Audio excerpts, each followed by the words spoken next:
premier vice-président. grand mooy bi nga xam ne ci assemblée nationale ñun ñooy commissaire au compte yi maanaam ñun ñooy xool ndax xaalisu askanu Sénégal bi ñu jox assemblée nationale ndax ñu ngi koy saytoo ni mu waree est-ce que xam ngeen ne commission boobu musul daje ndaxte ñu ngi sàcc ndaxte ñu ngi luubal la question mooy à qui profite le crime mais à un voleur. Commission contrôle et comptabilité du budget de l'Assemblée nationale bu doxulee xam leen ne sàcc moo fexe ba commission boobu bañ a dox. man maay premier vice-président aw ma sañ-sañ woote président bi moo war a woote te président bi moom ak Macky Sall ñoo bokk te sëgam président Macky Sall moo mun xëcc ki nga xam ne moo toogaloon Yewwi Askan Wi ca Matam mu jox ko ay listam Sakaba ku mu bokkal parti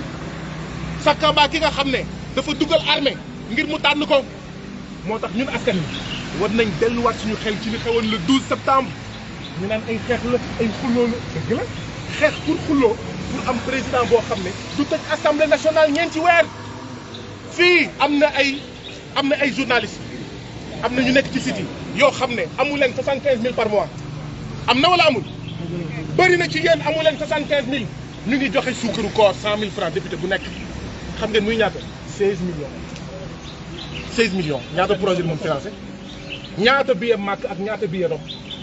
ñu naan déet ñun nëbb xaalisu assemblée nationale ndaxte ñoom ñu ngi koy noof ñu ngi koy séddoo di ko sàcc di ko luubal moo tax bëgguñu woote réunion ndaxte man bu ma nekkee ci commission bi ndax dolli ma nekk premier vice président fistule bu nekk dinañ wax fan lañ koy dugal balaa ñoo joxe xaalis suukaru koor naa leen ne luy ndeyu ñuy jox député suukaru koor fekk ne askan wi ndekkin motul brièvement en français. reeram assuré wul mais añam amul ndawal amul légume ñankat ak dong la bu amul suukar amul xorom pàccoo boobu la ñu wax ne dafa war a jeex assemblée du pour séddoo suukaru koor pour séddoo jafe-jafe askan wi la assemblée du pour séddoo billet mag ak billet Rome pour séddoo jafe-jafe askan wi la est-ce que xam ngeen ne du ma wax français est-ce que xam ngeen ne laaj naa gouvernement bu Sénégal lan moo tax ñuy dóor feuse lu tax ñuy dóor feuse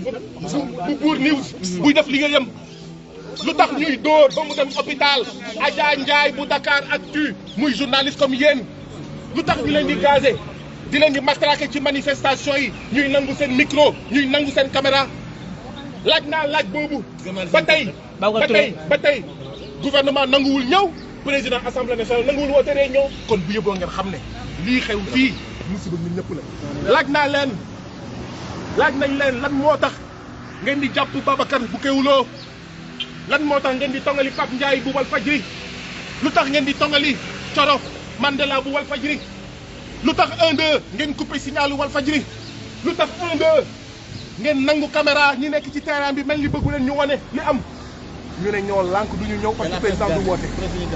yëpp wax naa donc bu yóbboo ngeen xam ne ñàkk réunion bi ñun ñëpp la laal donc la question c'est pas lan moo tax may dox tey la question mooy lan moo tax askan wi di toog seetaan ñaanti weer seen assemblée doxul dama dox tey dem sama bërëbu liggéeykaay ndaxte sama bërëbu liggéeykaay ci assemblée nationale doxul te dama bëgg mu dox ndaxte mu dox mooy njëriñu askan wi mu dox mooy njëriñu presse bi mooy njëriñu béykat sàmmkat ouvrier licenciement yi bëri na ak ñoom seen aujourd'hui j'ai décidé de me rendre à pied à mon lieu de travail à l'Assemblée nationale. J'ai décidé de marcher pour protester contre cette Assemblée nationale qui ne marche pas. J'ai décidé de marcher pour aller à mon lieu de travail pour dire non à cette Assemblée nationale qui ne marche pas. Une Assemblée nationale de pacho, une Assemblée nationale de détournement, une Assemblée nationale où les députés se partagent des sucres corps, des billets pour la Mecque et pour la Rome, et pour Rome, au moment où les citoyens sénégalais ont du mal à se soigner, ont du mal à prendre leur petit déjeuner, leur déjeuner et leur dîner, ont du mal à aller à l'école, n'ont pas suffisamment de sécurité, n'ont pas suffisamment d'eau et d'électricité. C'est pour ça que j'ai décidé aujourd'hui de marcher. Et j'informe le peuple sénégalais que tant que cette situation-là continuera, je vais réfléchir à est-ce que chaque fois, une fois par semaine, je ne vais pas me rendre à pied à mon lieu de travail. Parce que oui, vous, peuple sénégalais, vous êtes notre patron. Vous nous avez envoyés. Quand vous nous envoyez et que nous sommes empêchés de travailler à cause des députés de Macky Sall, soucieux que d'une troisième candidature illégale et illégitime, c'est notre devoir, à nous, votre serviteur, vos serviteurs, de venir vous dire, patron, peuple sénégalais souverain, ah, nous sommes bloqués, venez débloquer l'Assemblée nationale. Si vous ne le débloquez pas, on ne parlera pas des problèmes de l'agriculture, on ne parlera pas des problèmes de l'élevage. Vous avez entendu dire qu'il y a une grippe aviaire, non? Une épidémie de grippe aviaire? Mais on doit en discuter à l'Assemblée nationale, parce que la grippe aviaire, c'est dangereux. Si vous mangez des poulets atteints de grippe aviaire, mais vous-même, être humain, vous pouvez avoir la grippe aviaire. Or, un Sénégal qui importe 97% de ses médicaments, et il faut éviter que les Sénégalais tombent malades. Et pour ça, il faut que l'Assemblée nationale fonctionne. Donc c'est ma manière à moi de protester contre le fait que moi, premier vice-président de la commission comptabilité et contrôle de l'Assemblée nationale, qui doit contrôler si le budget de l'Assemblée nationale est bien géré, un bon père de famille, cette commission ne s'est jamais réunie. Qu'est-ce à dire? L'Assemblée nationale est en train de détourner l'argent du peuple sénégalais. L'Assemblée nationale est en train de voler l'argent du peuple sénégalais en refusant, d'accord, d'évaluer, de faire le bilan, en refusant au commissaire aux comptes que je suis, d'accord, d'avoir des pièces justificatives, de faire des rapports. Donc voilà pourquoi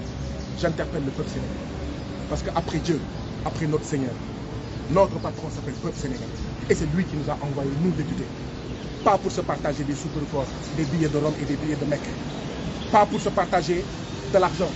mais pour se partager les préoccupations des citoyens sénégalais, pour se partager les difficultés des citoyens sénégalais et chercher des solutions ici à l'Assemblée nationale. C'est pourquoi quand on parle de dialogue, dites au président de la République, comment il peut empêcher le dialogue dans l'Assemblée nationale et nous inviter à un dialogue? Ce n'est pas vrai. Je vais partir, sinon, merci beaucoup. Merci.